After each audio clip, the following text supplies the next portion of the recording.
One thing I really wanted to talk about was the building, because I went to this school at Stan State University, the building, Mary Stuart Rogers building, and all my classes were in there because it was the business building. What's that about? Well, Marveline Hughes, who was the president at that time, had a dream, had a vision to help the students, a one-stop shop. So she came to me and asked me if I would support a substantial amount of money to get that agenda on the state board. And the state is the one that built it, and she was able to put it high enough up so it got built. That was her vision. And I just helped her with her vision. And you help a lot of our community. I know you help the Yes Company, you help schools. What else does the foundation give to? Well, there's a myriad of things that we give funds to. Basically, it's education. Education is our focus. It's important that we help the students in schools and universities, as well as elementary schools and high schools. And we give scholarships, and we follow the students around, and we meet the students, which is very important. We go out and we greet them, and we honor their efforts. Why is it so important to the foundation to help students? Well, it's money well spent as far as I'm concerned, and my mother's vision was to educate, especially the minorities. That was her dream. And when she passed away and passed the baton to me to handle the foundation, I was able to continue that vein and continue to go to universities and colleges that were familiar to me and to help students. We help quite a few students every year.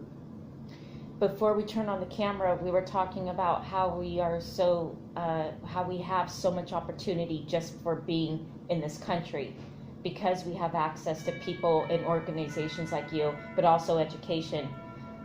If someone wants to be in a position where they could help others by giving financial resources and by empowering minorities, what is it that one needs to do? What is it we need to do to be able to get in that position?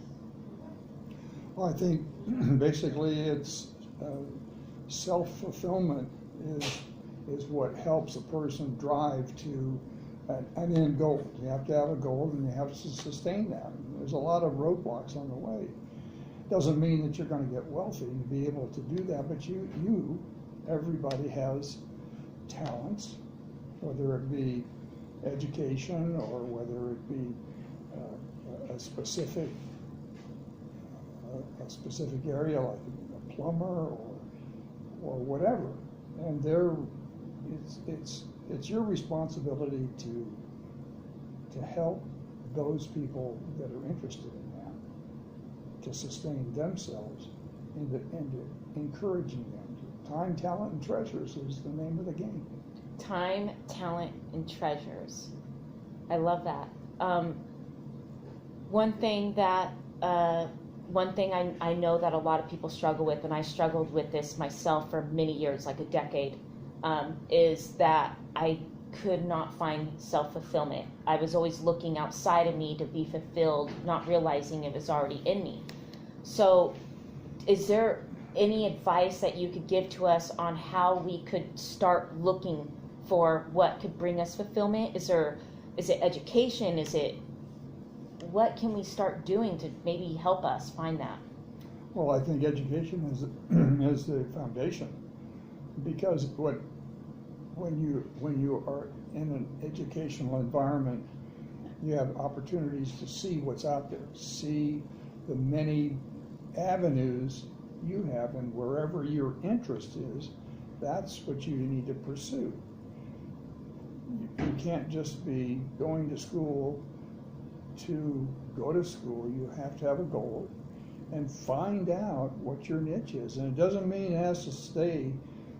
You may make a decision when you're 21, but when you're 25, you may change avenues. And that's important, that you follow your conscience and follow your dreams. So be flexible. Yeah, absolutely. Have goals, but be flexible with your goals. Yeah, absolutely. And I know that I personally currently struggle with this and always have is I may set goals, but lose track because of rejection or because I'm embarrassed to ask for something I want. I know that's common for a lot of people. Do you have any insight into how we could get past that? Well, I hate to be quib about it, but get over yourself. Okay. Just do it. If it's something in yourself and in your heart to speak up or to pursue, fear is something that's real. You got to get over it.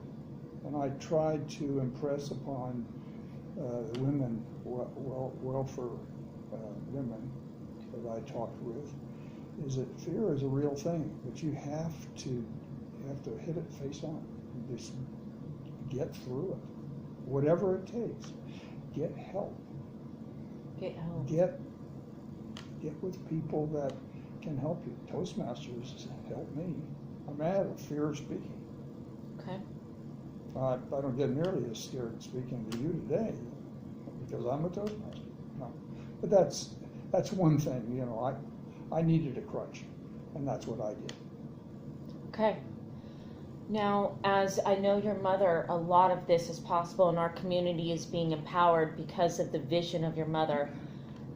What was something that she ingrained in you since you can remember that that she lived by and wanted you to live by?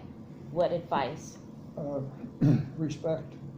I respected who she was and what she professed, and it was easy to follow that. Yeah.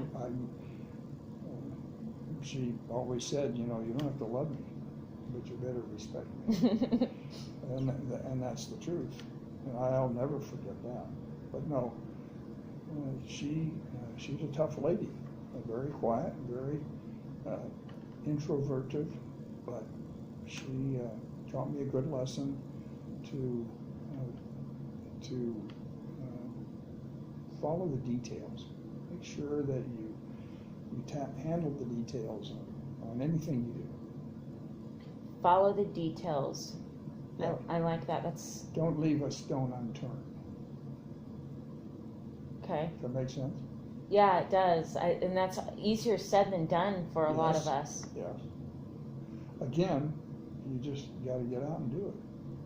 It doesn't mean that you're going to become a wealthy person. You have to fulfill what's in here. That's the message that needs to be projected. And a lot of times with that pursuit, wealth is attained, and then you can share that. You can distribute or help people to help themselves. Like, I know that I know your mom started this organization when you were a young boy and you had no idea. So she would keep the wealth and share it and not brag about it, or not even, I mean, it sounds like you guys even lived frugal, right? Or maybe not frugal, but at least not thinking that you were a certain class or better than anybody else. Or no, that was not her message. And you won't know today where everyone that we support, because a lot of times it's done anonymously. Wow. That's not important. What's important is how I feel about doing that. Yeah, the feeling that you get by helping others. Yeah. It's not the recognition. Right, that's right. Unfortunately, the recognition comes along because people like yourself that come over and or other people that come in and ask for support, it's important for them, for other people to know that we've helped. So they can in turn acquire some funding from other people to know that we feel strongly about that organization enough to support them. So that's how the recognition comes, whether I like it or not. Yeah. Any last things you want to leave with our audience on what to take away? Follow your dream. Take your time and don't be anxious to make those decisions. They'll come to you. But stay in school. School is where you get the myriad of ideas that will help you in the future. It's a simple formula. And if wealth is what you want, you'll eventually have it. But that's not important. I really don't want to emphasize that. I want to emphasize the fact that whatever you feel inside, you pursue that. And if you're fearful, get over yourself and just do it. Do it. I like how we end there. Thank you, John. Okay? Thanks. Got it? Thanks, guys.